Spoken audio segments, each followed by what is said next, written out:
Good morning, everyone. I am way overdressed today, by the way. I appreciate the opportunity to be here today. Being entirely transparent, I am not clergy. Standing at the pulpit is not what I generally do.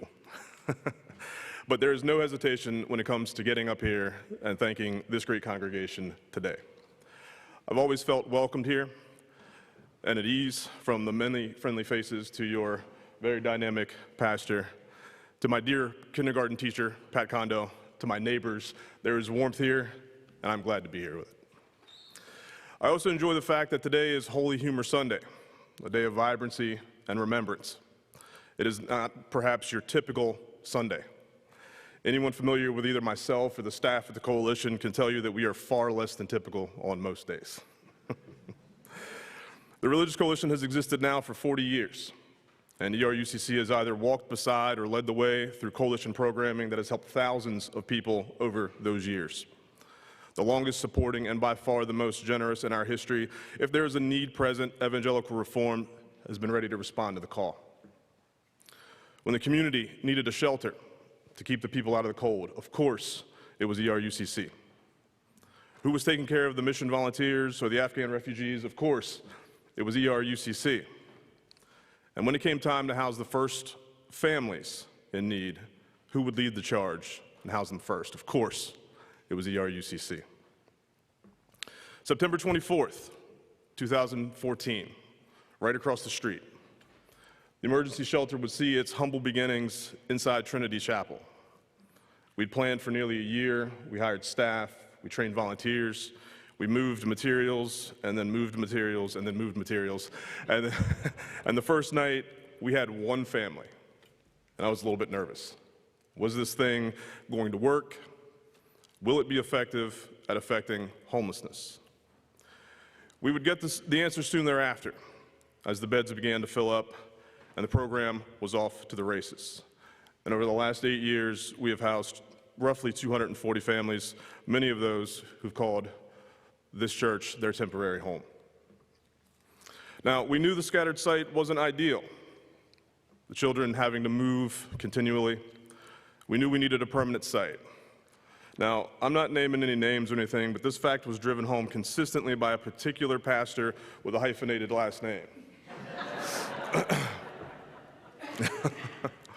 From there, we worked to find that single space that would accommodate more than just a bed. Folks, I'm happy to announce that after the 4 years of planning, COVID, and construction, that place has been created, and on April 11th, we welcomed our first families. This congregation had a lot to do with that.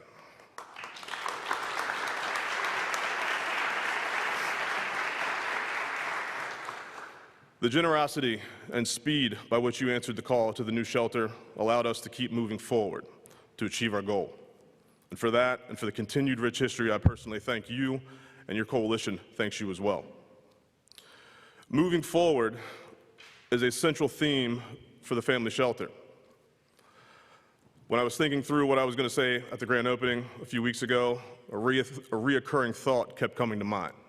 My grandfather, the late Reverend Luther Brown, who at the time of his passing had served at the pulpit for longer than I've been alive today. Now, in his 90s, he had a few tendencies. Whenever he was around, you could hear a very distinct amen booming from across the room to whatever he felt needed an amen at the time. His other tendency was anytime you asked him how he was doing, he'd look at you and say, picking him up and putting him down.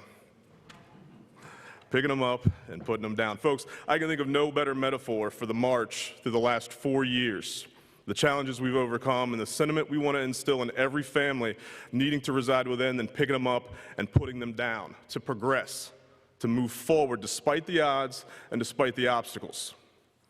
It's nearly cliche, the comparison of the journey of that house to those who now inhabit it. The house's former condition and the chaos and instability that homeless families face daily. The daunting journey back to rehabilitation and the anxiety-ridden path back to self-sufficiency, with success only achieved by a groundswell of community support.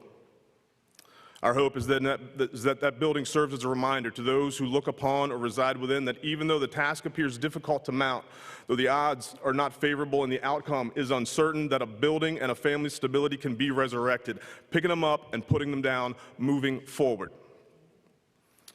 The many who have gotten involved at a personal level, the partnerships we've created, and the goodwill shown from each arm of the coalition have created a shining example of what can be done when we come together. And folks, this world simply needs more of that. The creation of a beacon for the weary and the unification of this great Frederick over a common cause has been perhaps the best 40th anniversary the coalition could have received. The good folks at ERUCC have had a direct hand in making the religious coalition effective at affecting homelessness. And as I close here today, and as we move forward into the yet unknown, take with you that this coalition has been buoyed by the depth of our partnership and by the assurances that come what may, this congregation stands by the coalition as we pick them up and put them down for 40 more. Thank you.